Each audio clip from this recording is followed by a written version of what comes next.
City life style ఇదో స్వర్గసీమ. నిద్రపోని నగరంలో అర్ధరాత్రి దాటిన అంతులేని వినోదం, ఉల్లాసం.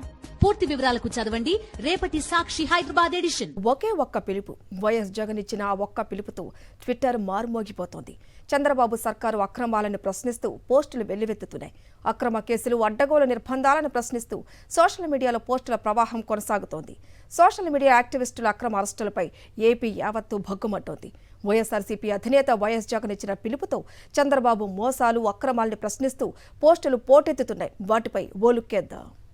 ఆంధ్రప్రదేశ్లో చంద్రబాబు నాయకత్వంలోని కూటమి ప్రభుత్వం సోషల్ మీడియా యాక్టివిస్టులపై కత్తి కట్టింది. ఎవరిని పడితే వారిని ఎక్కడ పడితే అక్కడ అరెస్టులు చేస్తోంది. అక్రమంగా నిర్బంధించి చిత్రహింసలకు గురి చేస్తోంది. తెల్ల కాగితాలపై సంతకాలు చేయించుకొని ఆపై రిమాండ్కు పంపుతోంది. కేవలం ప్రశ్నిస్తున్నారన్న కారణంతో గొంతు నులిమే కార్యక్రమాన్ని చేపట్టింది. రాజ్యాంగ హక్కులను కాలరాస్తూ కూటమి పెద్దలు చేస్తున్న వికటాట్టహాసంతో కొన్ని వందల కుటుంబాలు తీవ్ర ఇబ్బందులు పాలవుతున్నాయి. ఎమర్జెన్సీ సమయంలో కూడా లేనంతగా అక్రమ నిర్బంధాలు ఏపీలో కొనసాగుతూ ఉండటాన్ని హైకోర్టు సైతం తీవ్రంగా తప్పుబట్టింది. బుధవారం నాడు మాజీ సీఎం వైఎస్ జగన్ చెప్పిన లెక్కల ప్రకారం బుధవారం వరకు 680 మందికి నోటీసులు ఇచ్చారు. 147 మందిపై కేసులు పెట్టారు. 49 మందిని అరెస్టు చేశారు. హైకోర్టు తప్పు పట్టినప్పటికీ అధికారం చేతిలో ఉందని అడ్డగోలుగా అక్రమ కేసులు పెడుతూనే ఉన్నారు. ఈ నేపథ్యంలోనే వైఎస్ఆర్ కాంగ్రెస్ పార్టీ అధినేత వైఎస్ జగన్ తీవ్రంగా స్పందించారు. చంద్రబాబు సర్కార్ నిరంకుశత్వాన్ని ప్రశ్నిస్తూ తానే పోస్టు పెడతానని, అరెస్టు చేయదలుచుకుంటే తన నుంచే ప్రారంభించాలంటూ చంద్రబాబు ప్రభుత్వానికి సవాల్ విసిరారు. అంతేకాదు తన పార్టీకి చెందిన ఎమ్మెల్యేలు, ఎమ్మెల్సీలు, పార్టీ ముఖ్య నేతలు, కార్యకర్తలు సైతం ప్రభుత్వాన్ని ప్రశ్నిస్తూ సోషల్ మీడియాలోని అన్ని ప్లాట్ఫారంలపై పోస్టులు పెడతారని చెప్పారు. ఈ మేరకు ఆయన పిలుపునిచ్చారు. ఇదిగో నీ మోసం, ఎన్నికల వేళ నువ్వు చెప్పినావు ఇది చేస్తాను అని. ఇదిగో నీ సూపర్ 6, దీనికి కావాల్సిన బడ్జెట్ ఇది 74,000 కోట్లు. నువ్వు చేసినది మోసం కాదా? నువ్వు చెప్పినది అబద్ధం కాదా? నీ మీద 420 కేసు పెట్టకూడదా?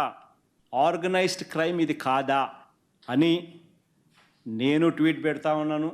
నా ఎమ్మెల్యేలు, కంటెస్ట్ చేసిన ఎమ్మెల్యేలు అని వైఎస్ఆర్సీపీకి సంబంధించిన ప్రతి కార్యకర్తకు పిలుపునిస్తూ ఉన్నాను. ఈ రెండు కూడా ఇదే మాదిరిగానే పెడుతూ ట్వీట్ చేయండి.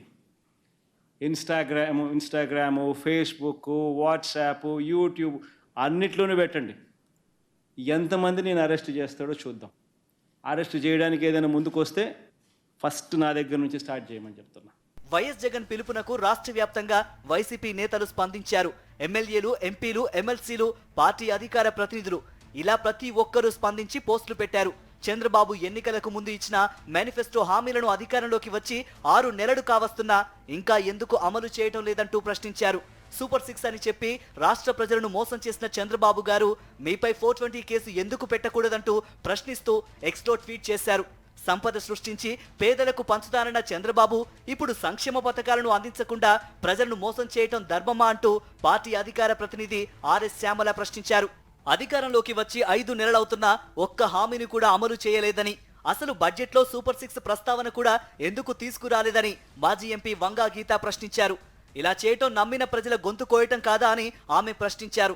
ఎన్నికలకు ముందు ఎన్నో హామీలు ఇచ్చిన చంద్రబాబు ఇప్పుడు మోసం చేయటంపై 420 కేసు ఎందుకు నమోదు చేయకూడదో చెప్పాలంటూ ఎమ్మెల్సీ వరదు కళ్యాణి పోస్ట్ చేశారు. ఇలా అనేక మంది పార్టీ ముఖ్య నేతలు వరుస పెట్టి పోస్టులు చేస్తున్నారు. వైఎస్ఆర్ కాంగ్రెస్ పార్టీ అధికార ప్రతినిధులు, వివిధ కార్పొరేషన్ల మాజీ చైర్మన్లు భారీ సంఖ్యలో పోస్టులు చేశారు. వాట్సాప్, ట్విట్టర్, ఫేస్బుక్, ఇన్స్టాగ్రామ్లలో పెద్ద ఎత్తున పోస్టులు పెడుతూ ప్రభుత్వాన్ని ప్రశ్నిస్తున్నారు.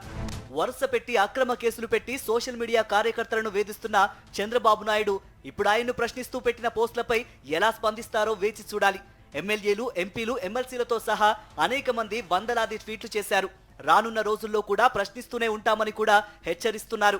ప్రశ్నించే గొంతును నొక్కేయాలనుకుంటే మరింతగా ఎగసి పడతామని వైసీపీ నేతలు, కార్యకర్తలతో పాటు సాధారణ సోషల్ మీడియా యాక్టివిస్టులు కూడా కూటమి ప్రభుత్వానికి తేల్చి చెబుతున్నారు.